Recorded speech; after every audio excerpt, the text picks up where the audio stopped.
여러분 샬롬입니다. 오늘은 시편 54편의 말씀입니다. 54편 말씀 1절부터 7절까지 우리 함께 말씀 봉독하십시다. 하나님이여 주의 이름으로 나를 구원하시고 주의 이름으로 힘으로 나를 변호하소서. 하나님이여 내 기도를 들으시며 내 입의 말에 귀를 기울이소서. 낯선 자들이 일어나 나를 치고 포악한 자들이 나의 생명을 수색하며 하나님을 자기 앞에 두지 아니하였음이니이다. 셀라. 하나님은 나를 돕는 이시며 주께서는 내 생명을 붙들어 주시는 이시니이다. 주께서는 내 원수에게 악으로 갚으시리니 주의 성실하심으로 그들을 멸하소서. 내가 낙한 죄로 주께 제사하리이다. 여호와여 주의 이름에 감사하오리니 주의 이름이 선하심이니이다. 참으로 주께서는 모든 환난에서 나를 건지시고 내 원수가 보응받는 것을 내 눈이 똑똑히 보게 하셨나이다. 아멘. 54편의 중심구절은 4절입니다. 하나님은 나를 돕는 이시며 주께서는 내 생명을 붙들어 주시는 이시니이다. 그래서 제목은 주님은 나의 도움이십니다. 주님은 나의 도움이시다. 용어 정리를 좀 할까요? 여기 여러분 낙헌제가 등장합니다. 6절에 보면 내가 낙헌제로 주께 제사하리다. 이것은 소제로 드리는 제사입니다. 소제는 곡식으로 빻아서 쪄서 구워서 이제 이렇게 가루로 또 드리는 제사 형태를 말하는데요. 이 낙헌제는 소위 말하는 감사제사다 이렇게 말하면 되겠습니다. 또 이 낙헌제는 내가 서원을 한 것이 있습니다. 그래서 하나님 앞에 그 서원을 지켰을 때 또 드릴 때 이 낙헌제사라 이름을 하고 있습니다. 자, 그러니까 오늘 이 다윗이 이 시편의 내용을 통하여서 하나님께서 이렇게 하시는 그것 때문에 내가 확신을 가지고 낙헌제로 내가 제사 드릴 겁니다. 그런 의도입니다. 자, 오늘 이 배경이 어떠냐면요. 54편 위에 타이틀을 보면 다윗의 맞서길 인도자를 따라 현악에 맞춘 노래. 이제 인도자가 현악을 이렇게 연주하면서 하면 이제 같이 따라하는 그런 형식으로 이 시편이 진행됐다는 겁니다. 근데 배경이 뭐냐면 10사람이 사울에게 이르러 말하기를 다윗이 우리가 있는 곳에 숨었습니다. 이게 이제 고발하는 이게 이제 소위 말하는 꼰지르는 거다, 그죠? 밀고 하는 그런 장면을 배경으로 하고 있습니다. 여러분 이것이 사무엘상 23장에 등장하는데요. 참 공교롭게도 이 23장에는 그일라 사람들을 다윗이 이제 블레셋 군대의 어떤 공격으로 인하여 어려움을 겪는다는 소식을 알고 다윗이 가서 이제 구해요. 하나님 이거 어떻게 하면 좋습니까? 가야 되겠습니까? 하나님 가라 그렇게 하셨거든요. 그래서 이제 도와줬어요. 그런데 다윗이 그일라에 다윗이 있다는 소식을 사울 왕이 듣잖아요. 그리고서는 그일라를 이제 잡으러 갑니다. 그때 그 소식을 듣고 다윗이 하나님 앞에 또 기도하는 거예요. 하나님, 이 그일라 사람들이 나를 내어줄 것 같습니까? 아니면 나를 보호하겠습니까? 하나님께서 말씀하시기를 그일라 사람들이 너 배신할 거야.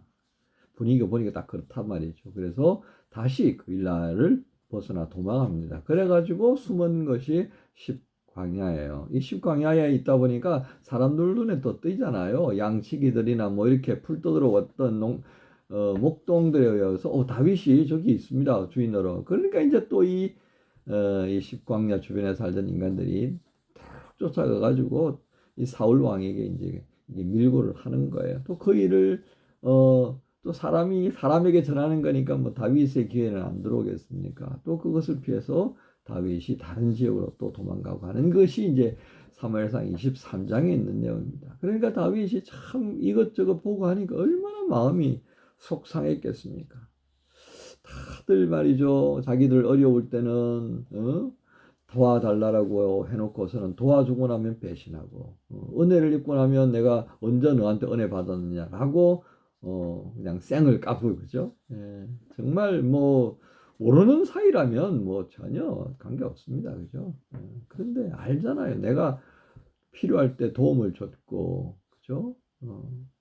그것도 다윗이 누가 도와달라면요. 이거 정말 못 본 척하는 그런 사람이 또 아니거든요. 아주 성실하고 열정을 가지고 있는 사람입니다. 그런데 바로 그들이 이익 앞에서 권력 앞에서 다윗을 소위 말하는 뒤통수를 쳐버리는 거예요. 배반과 신인은 뭐 엿바꿔 먹은 지 오래돼 버리는 그런 모습. 그걸 이제 다윗이 다 알고 나니까 마음이 어떻겠습니까? 그러니까 예, 기가 막히는 그 마음으로 이제 이 수금을 타면서 하나님 앞에 이제 그 마음을 노래하는 거죠. 자, 이 시작을 어떻게 하고 있습니까? 하나님이여 주의 이름으로 나를 구원하시고 주의 힘으로 나를 변호하소서. 저는 이 1절을 읽으면서요. 야, 다윗이 정말 기가 막히는 상황의 노래구나.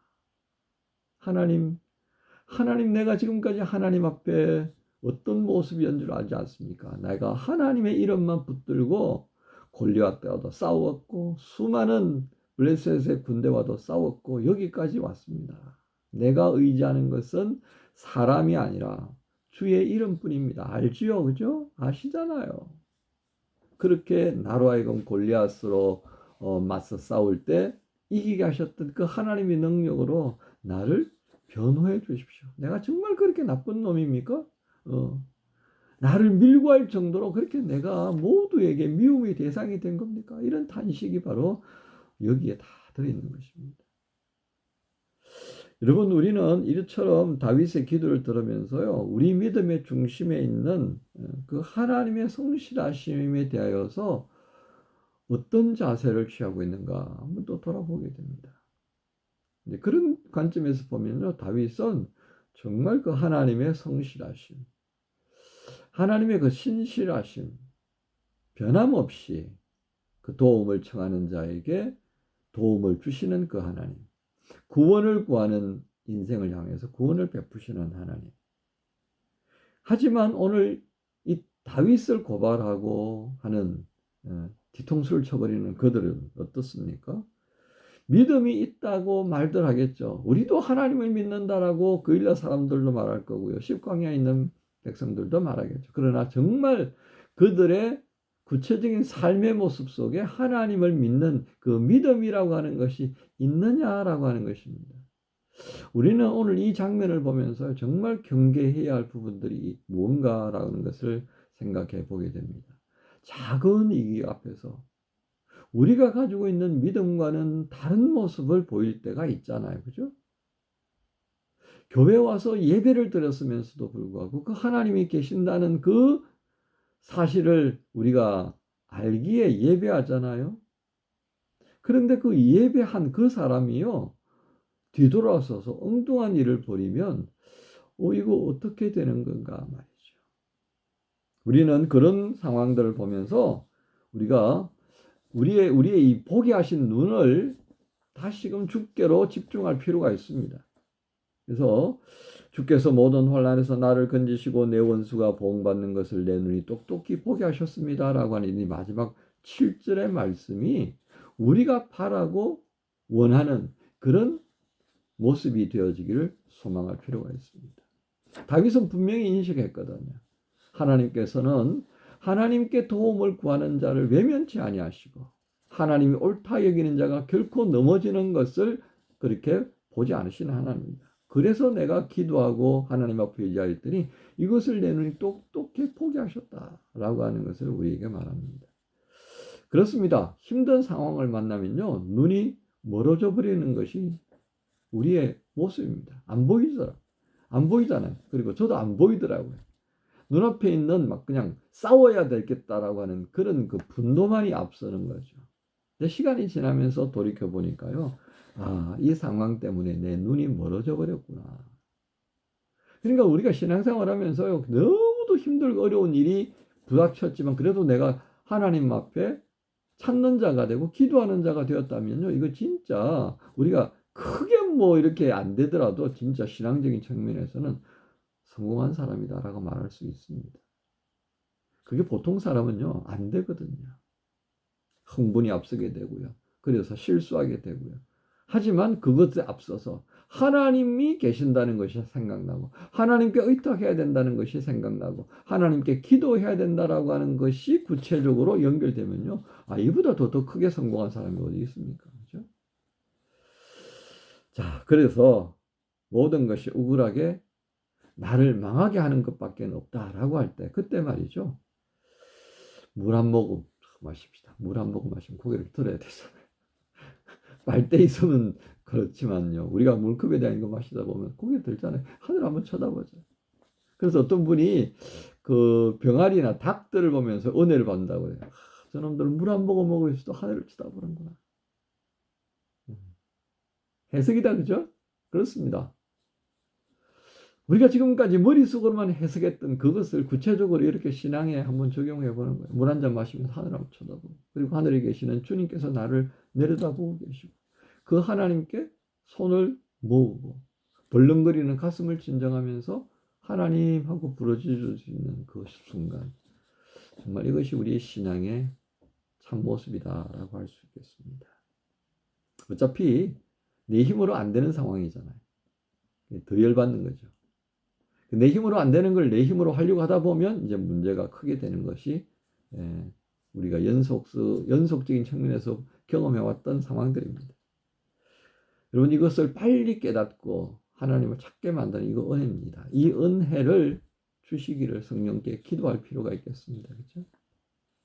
그래서 우리가 매일 기도할 때마다 하나님, 오늘도 정말 다급한 일이 내게 주어졌을 때 무의식적으로라도 하나님하고 찾는 자가 되게 해주십시오.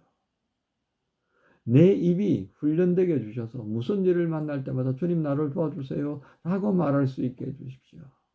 흥분해서 주먹이 나가는 것이 아니라 주먹 대신에 두 손을 모으고 하나님 하고 할 수 있는 그 모습이 내게 더 익숙해지도록 주님 도와주세요. 그건 내게 주시려고, 그런 신앙의 삶을 감당케 하시려고 성령님 오셨잖아요. 이렇게 하시면서 그렇게 하십시다. 우리 다시금 주님은 나의 도움이십니다 라는 오늘 주제 말씀처럼 다윗이 그렇게 살았던 모습들을 우리가 묵상하면서요, 오늘 이렇게 외치며 시작하십시다. 주님이 나의 도움이십니다. 주님이 나의 도움이십니다. 감사합니다. 그러면서 오늘 하루를 시작하는 여러분 모두를 우리 주님 예수님의 이름으로 축복합니다. 하나님 감사합니다. 정말 기가 막힐 어려운 일들을 맞이할 때가 많은 것이 인생입니다.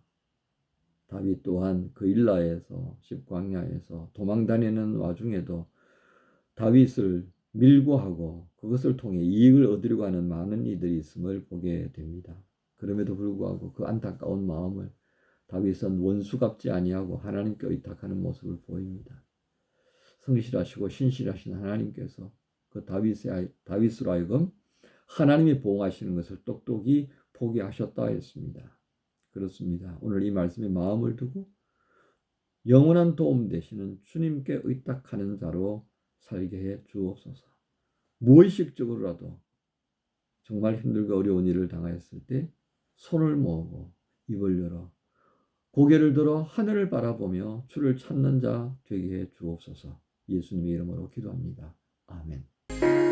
안개가 날 가리워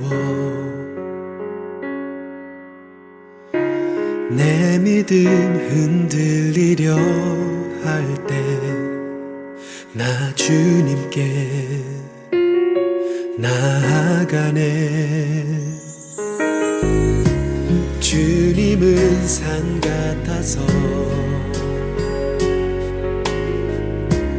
여전히 그 자리에 계셔. 눈을 들면 보이리라 날 위한 그 사랑. 주는 나의 도움이시며 주의 계획 영원하시네. 주의 위엄 앞에 믿음으로 순종해 예배드리리. 주님께서 날 이끄시며 주가 항상 함께 하시네. 주의 사랑